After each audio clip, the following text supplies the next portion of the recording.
Cronyism is a noun that refers to the practice of favoring close friends or associates, especially in political or workplace contexts, by giving them positions, privileges, or other benefits regardless of their qualifications.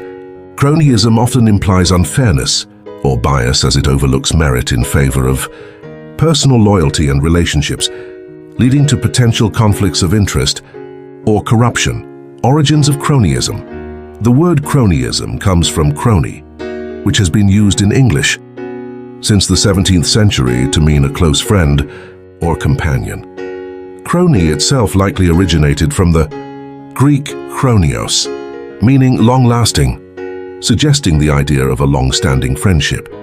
Cronyism emerged as a term in the 19th century to describe favoritism toward friends in professional settings.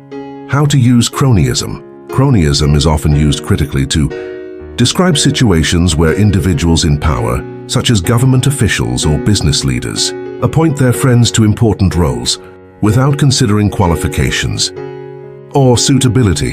For example, a government official who practices cronyism might appoint friends to key roles in their administration, even if others are more qualified.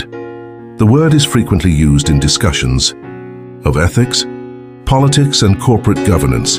Example sentences: the company's hiring practices were criticized as cronyism, as several key roles were filled by friends of the CEO. The public accused the administration of cronyism after close associates of the mayor were appointed to top city positions. Similar words: nepotism, favoritism shown to relatives, especially in job appointments.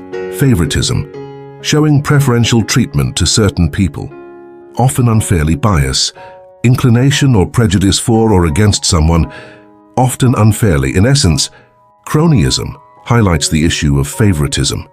In professional or political spaces, where personal relationships are valued over qualifications, it reflects the potential ethical concerns and inefficiencies that can arise when loyalty is prioritized over merit. Subscribe.